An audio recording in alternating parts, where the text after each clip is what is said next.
नमस्कार, आप देख रहे हैं खबर दृष्टिकोण चैनल और मैं हूं आपके साथ पल्लवी अग्रही। खबर हापुड़ से है। यहां संयुक्त किसान मोर्चा के आह्वान पर भारतीय किसान यूनियन टिकैत के राष्ट्रीय प्रवक्ता राकेश टिकैत के निर्देशानुसार कलेक्ट्रेट का घेराव कर पंचायत की गई। इसकी अध्यक्षता मेरठ मंडल संगठन मंत्री महिपाल सिंह उर्फ गुजराल और संचालन जिला प्रवक्ता कुंवर खुशनूद ने किया। इस दौरान एसडीएम इला प्रकाश श्रीवास्तव को राष्ट्रपति संबोधित एक ज्ञापन दिया गया है। ज्ञापन में जनपद स्तरीय किसानों की समस्या बताई गई है, जैसे कि सिंभावली शुगर मिल में एक टरबाइन पिछले कई दिनों से बंद पड़ी है, जिसके कारण किसानों के खेत गन्ने की फसल से खाली नहीं हो पा रहे हैं। वहीं दूसरी समस्या है कि सरकार द्वारा किसानों को राहत देने की बात कही गई थी कि गन्ना मूल्य बढ़ाया जाएगा, जो कि अभी तक नहीं बढ़ाया गया है। ऐसे ही कई समस्या है जिसको लेकर एसडीएम को ज्ञापन दिया गया है। एसडीएम को ज्ञापन देने के दौरान भारतीय किसान यूनियन टिकैत के महिला विंग जिला अध्यक्ष नीलम त्यागी समेत कई अन्य गणमान्य लोग मौजूद रहे। एक श्री बीपी त्यागी किसान नेता थे और उनका कुछ दिनों पहले देहांत हो गया था। इस संदर्भ में मैं उनके परिवार से मिलने आया था।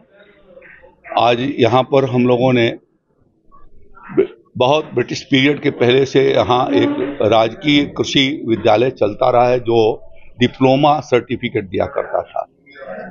बाद के दिनों में इसको ट्रेनिंग सेंटर के रूप में बदला गया और यहाँ अब किसानों और कर्मचारियों के प्रशिक्षण के कार्यक्रम होते हैं। योगी जी की सरकार ने लगभग 22-23 करोड़ रुपया लगा करके और यहाँ पर अच्छा प्रशिक्षण केंद्र बनाया। जब मैं आया था तो वो एकदम जर्जर था, 17-18 के आसपास में। फिर इनकी स्वीकृति करके और एक अच्छी बिल्डिंग बना करके किसानों को जहाँ प्रशिक्षण दिया जा सके, इसके लिए यह व्यवस्था यहाँ पर की गई है। और यहाँ पर इन सीटू फसल अवशेष जलाने के जो दुष्प्रभाव हैं उसको सतर्क किए जाने के लिए और फसल अवशेषों का खेती में उपयोग कैसे हो सके, इसके लिए प्रशिक्षण का कार्यक्रम यहाँ पर चल रहा है। जिन किसान भाइयों के बीच में मैं मिला हूँ उनसे भी अपील किया हूँ कि जलाने की जरूरत नहीं है। ये खेती के हमारा हर फसल का एक एक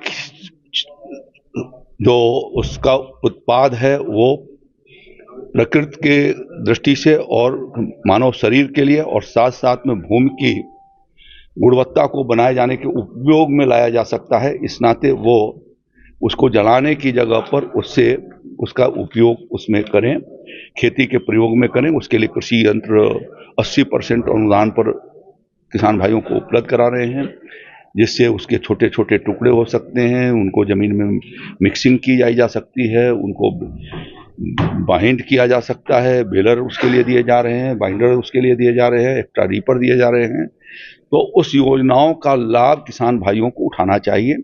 जो एक कृषि उत्पादक संगठन है उनको प्राथमिकता के आधार पर दी गई है। फिर इस समय जो हमारी योजना चल रही है, अभी हमने दलहन और तिलहन की खेती के लिए लगभग 10 लाख किसानों को निःशुल्क मिनी किट उपलब्ध कराए हैं। तिलहन के और दलहन के लगभग 7 लाख मिनी किट तिलहन के और 4 लाख के करीब मिनी किट जो है वो दलहन के, मसूर के, चना के, मटर के और इसके लिए सरसों और राई के उनको उपलब्ध कराए गए, जिससे राज्य के भीतर दलहन और तिलहन का उत्पादन बढ़े। हमारे प्रधानमंत्री आदरणीय मोदी जी के नेतृत्व में तिलहन और दलहन का मसूर की एमएसपी जो है वो 100 गुना से ज्यादा हो गई, 2 गुना से ज्यादा हो चुकी है, 100% बढ़ा है।